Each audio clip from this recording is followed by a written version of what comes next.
పెద్దపల్లి జిల్లా రామగుండంలోని అక్బర్ నగర్ కాలనీలో పెను ప్రమాదం తప్పింది. నిన్న రాత్రి భారీ శబ్దంతో ఎన్టీపీసీ యాష్ పైప్ లైన్ పగిలిపోయింది. దీంతో 2 గంటల పాటు బూడిద నీరు ఎగిసిపడింది. రామగుండం అక్బర్ కాలనీలో భారీగా బూడిద నీరు చేరింది. పైప్ లైన్ పగలడంతో బూడిద కిందే సజీవ సమాధి అయ్యే ప్రమాదం నుంచి త్రుటిలో కాలనీ వాసులు తప్పించుకున్నారు. బొగ్గును మండించిన తర్వాత వెలువడే బూడిదను కుందనపల్లి యాష్ పౌండ్ కు ఎన్టీపీసీ తరలిస్తుంది. బూడిద నీరు కలిపి వెళ్తున్నటువంటి పైప్ లైన్ పగిలిపోవడంతో భయంతో జనం ఒక్కసారిగా పరుగులు తీశారు. అక్బర్ నగర్ కాలనీలో 20 ఇళ్లను బూడిద నీరు ముంచెత్తింది.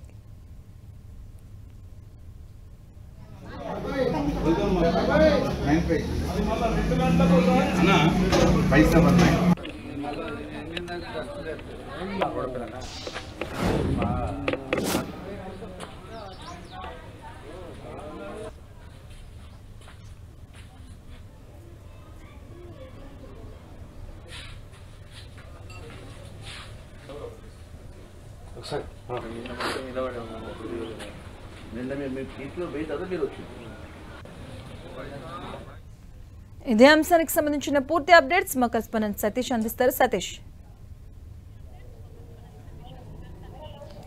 అక్బర్ నగర్లో ఒక భయానక పరిస్థితి మాత్రం నెలకొంది. ఇక్కడ ఉన్నటువంటి ఎన్టీపీకి సంబంధించినటువంటి యాష్ ఫండ్కు సంబంధించిన పైప్ లైన్ పగడంతో ఇక్కడ పరిసరాల్లో ఉన్నటువంటి ఇళ్లలోకి అంతా కూడా పెద్ద ఎత్తున బూడిదతో నీరుతో కూడినటువంటి బూడిద అంతా కూడా ఇళ్లలోకి చేరింది. ప్రస్తుతం ఆ విజువల్స్ కూడా నేను చూపించేటువంటి ప్రయత్నం చేస్తాను. దాదాపు ఫీట్ నుంచి ఫీటున్నర వరకు అంతా కూడా బూడిద చేరింది. ఇంట్లో ఎవరు కూడా ఉండలేని పరిస్థితి. ఇంత బూడిద చేరడానికి కారణం ఎన్టీపీసీ నిర్లక్ష్యమే కారణం అని చెప్పి స్థానికులంతా కూడా ఆగ్రహం వ్యక్తం చేస్తారు. నిన్న రాత్రి సమయంలో ఒక్కసారిగా ఎన్టీపీకి సంబంధించిన యాష్ పైప్ లైన్ పగిలిపోయింది. ఆ పైప్ లైన్ మరమ్మతులు లేకపోవడం, మెయింటెనెన్స్ లేకపోవడం కారణంగానే ఆ పైప్ లైన్ పగిలిపోయిందని చెప్పి స్థానికులంతా కూడా ఆగ్రహం వ్యక్తం చేస్తున్నారు. ఇక్కడ ఉండాలంటే కూడా చాలా ఇబ్బంది ఎదుర్కొంటాం. ఎండాకాలం వచ్చిందంటే ఇక్కడ ఉన్నటువంటి యాష్ అంతా కూడా గాలికి తమ ఇళ్లపైన వస్తుంది. తమ ఈ ప్రాంతాన్ని అంతా కూడా దుమ్ముతోటి బూడిదతోటి కమ్మేస్తుందని చెప్పి స్థానికులంతా కూడా ఆందోళన వ్యక్తం చేస్తున్నారు. ఇంట్లో ఉన్నటువంటి సామాగ్రి అంతా కూడా పూర్తిగా బూడిదలో నానిపోయినటువంటి పరిస్థితి. కనీసం వాటిని కూడా తీయలేని పరిస్థితి. వంట సామాగ్రి కాదు, ఇంట్లో ఉన్నటువంటి ఫర్నిచర్ అంతా కూడా ఇలా బూడిదలో కూడుకుపోయింది. దాదాపు ఇదంతా కూడా బూడిద దిబ్బగా మారిపోయిన పరిస్థితి. దాదాపు 20 ఇళ్లలో ఇదే పరిస్థితి నెలకొంది. పెద్ద ఎత్తున ఒకసారి పైప్ లైన్ పగిలిపోవడంతో ఆ బూడిదతో కూడిన నీరంతా కూడా ఇళ్లలోకి చేరింది. ఆ ఇళ్లలో చేరిన తర్వాత స్థానికులంతా కూడా భయంతో పరుగులు పెట్టారు. ఒకసారి ఇంటికి సంబంధించినటువంటి స్థానికులు కూడా వారు ఉన్నారు. అసలు ఏం జరిగిందమ్మా మీ ఇంట్లో? ఇంత పెద్ద వాటర్ వచ్చింది, అసలు ఇంట్లో ఉండే పరిస్థితి ఉందా? లేదండి, పైప్ పలిగింది మాకి. బయట మేము నేను నా బిడ్డ ఇద్దరమే ఉంటాం. నేను నా బిడ్డ ఏడ్చుకుంటా బయటికి వెళ్ళిన, నేను కూడా బయటికి వెళ్ళినాం. యజమాని వాళ్ళకి రామంటే అసలు రాలే. పైప్ లైన్ పలిగినాక ఫోన్లు చేస్తే కూడా బంద్ చేయాలి. గంటన్నర పడ్డది పైప్ లైన్. ఇంట్లో ఉండే పరిస్థితి ఉందా అసలు? లేదు, అస్సలే లేదు.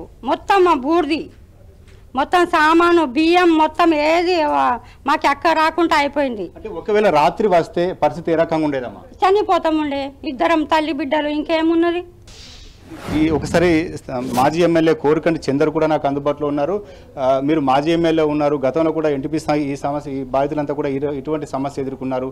అసలు ఎన్టీపీసీ యాజమాన్యం ఎందుకు ఈ రకంగా వివరిస్తుంది అంటున్నారు? ఎన్టీపీసీ యాజమాన్యము నవరత్న కంపెనీగా పిలువబడుతుంది. కానీ ఇక్కడ వెలుగులిచ్చేటువంటి ఎన్టీపీసీ కింద సామాన్య కుటుంబాలు, భూ నిర్వాసిత కుటుంబాల జీవితాలు మాత్రం ఇలా చీకటిమయమైపోయినాయి. ఇక్కడ ఈ యొక్క యాష్ పాండ్కి సంబంధించి అక్బర్ నగర్ కుందనపల్లి పక్కనే ఉంటుంది. ఎండాకాలం అంతా కూడా ఆ బూడిదంతా కూడా ఇళ్లలోకి వస్తూ ఉంటుంది, లేచి వచ్చి పడుతూ ఉంటుంది. తినే తిండిలో కూడా పడుతూ ఉంటుంది. అందుకే మేము అప్పుడు ఎమ్మెల్యేగా ఉన్నప్పుడు నేను ఇక్కడి నుంచి కలెక్టరేట్ వరకు పాదయాత్ర చేసి కలెక్టర్ మీద ఒత్తిడి చేసి సెంట్రల్ గవర్నమెంట్ మినిస్టర్ కూడా ఇచ్చి దీన్ని ఎట్టి పరిస్థితుల్లో సురక్షిత ప్రాంతాలకు తరలించాలని చేస్తే వీళ్ళు ఎన్టీపీసీ యాజమాన్యం ఇక్కడ విభజించి పాలించు అనే రీతిలో కొంతమందితో సంతకం తీసుకొని వీళ్ళు ఎవరు కూడా వద్దంటున్నారు కదా అనేది వీళ్ళకి ఎన్టీపీసీ యాజమాన్యం పరిస్థితి ఇలా ఉంటే రానున్న రోజుల్లో ఇంకా కూడా జటిలమయ్యే అవకాశం కనిపిస్తుంది కదా సార్? చాలా దారుణమైన పరిస్థితి. ఇక్కడ ఇప్పుడు ఇలా రాత్రి వచ్చినాయి. ఇది మొదటిసారి కాదు, ఇది 4వసారి. ఈ ఎన్టీపీసీ స్టార్ట్ అయిన తర్వాత 4వసారి. ఇలా రాత్రి నీళ్ళు వస్తే పరిస్థితి ఏంది? వేడి ఉంటాయి నీళ్ళు. వేడితోని ఆ పైపుల నుంచి వెళ్ళి యాషన్ను వాటర్ కలిపి స్పీడ్గా పోతూ ఉంటాయి. అవి వచ్చి మీ ఇళ్ళల్లో పడితే ఈ అమ్మనైతే నైట్ అయితే చనిపోయే పరిస్థితి. వాళ్ళు గంటన్నది అంటే కనీసం ఆ పైప్ లైన్ పలిగిపోయిన తర్వాత వెంటనే రిపేర్ చేసే పరిస్థితి కూడా లేదు. పర్యవేక్షణ కూడా సరిగ్గా చేస్తలేరు. అందుకోసమే ఈ యొక్క ఎన్టీపీసీ మీద తప్పకుండా చర్యలు తీసుకోవాలి. ఇటువంటిది 25 ఇండ్లు ఇలా అయిపోయినాయి, 25 కుటుంబాలు మునిగిపోయే పరిస్థితి. నిర్లక్ష్యం చేస్తారు. రాత్రిపూట వస్తే పరిస్థితి ఏంది, ఎవరు లేకపోతే పరిస్థితి ఏంది? అందుకోసమే ఎన్టీపీసీ యాజమాన్యాన్ని డిమాండ్ చేస్తున్నాం, వీళ్ళందరినీ కూడా సురక్షిత ప్రాంతాలకు తరలించాలి. లేకపోతే వీళ్ళకి ఇలా నష్టపరిహారం ఇవ్వాలి. మొత్తం బియ్యం ఇప్పటి వరకు కూడా అధికారులు రాలే. వాళ్ళు ఎక్కడ కూర్చొని ఏదో చేస్తుడు కాదు, ఇక్కడ వీళ్ళ ఇండ్లతో మాట్లాడితే వీళ్ళకు ధైర్యం చెప్పాలి. ఇప్పటి వరకు పాపం ఏమీ తినలే, 11 అవుతుంది. ఇట్లాంటి పరిస్థితి ఉంటుందా? వాళ్ళకి వచ్చి ఏమన్నా అదన్నా చేయాలి కదా, సప్లై అయినా చేయాలి, భోజనాలన్నా పెట్టాలి కదా. ఇది చాలా మంది కూడా ఇక్కడ రాత్రి నుంచి కూడా అంతా కూడా పడిగాపులు కాస్తున్నారు. ఇళ్లలోకి వచ్చే పరిస్థితి లేదు. వారంతా కూడా ఆరు బయటనే రాత్రి అంతా కూడా జాగరణ చేయవలసిన పరిస్థితి నెలకొంది.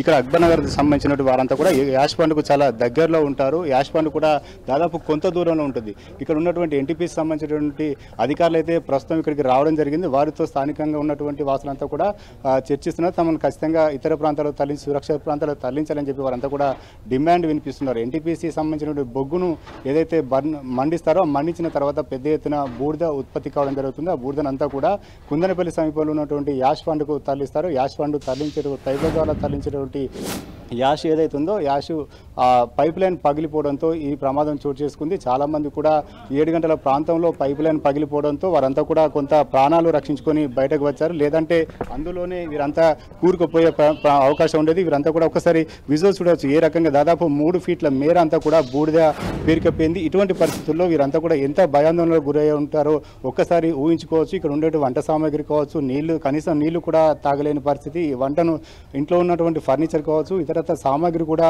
వినియోగించలేని పరిస్థితి నెలకొంది. ఇటువంటి పరిస్థితి నేపథ్యంలో తమను సురక్షిత ప్రాంతాలకు తరలించాలని చెప్పి స్థానికులంతా కూడా డిమాండ్ చేస్తున్నారు. గతంలో కూడా ఈ రకంగానే పైప్ లైన్ లీకేజ్ కావడం, పైప్ లైన్ పగిలిపోవడంతో పెద్ద ఎత్తున బూడిద నీరంతా కూడా ఇళ్లలోకి చేరింది. ఒకవేళ రాత్రి మాత్రం పైప్ లైన్ పగిలింటే మాత్రం చాలా మంది కూడా ఈ బూడిదలోనే సజీవ సమాజ ప్రమాదం కూడా ఉండేది. ప్రస్తుతం అయితే ఎన్టీపీసీ అధికారులు ఇక్కడ రావడం జరిగింది. వారందరూ కూడా సురక్షిత ప్రాంతాలకు డిమాండ్ చేయాలని తరలించాలని చెప్పి అక్బర్ కాలనీ వాసులు డిమాండ్ చేస్తున్నారు. Okay, thank you Satish.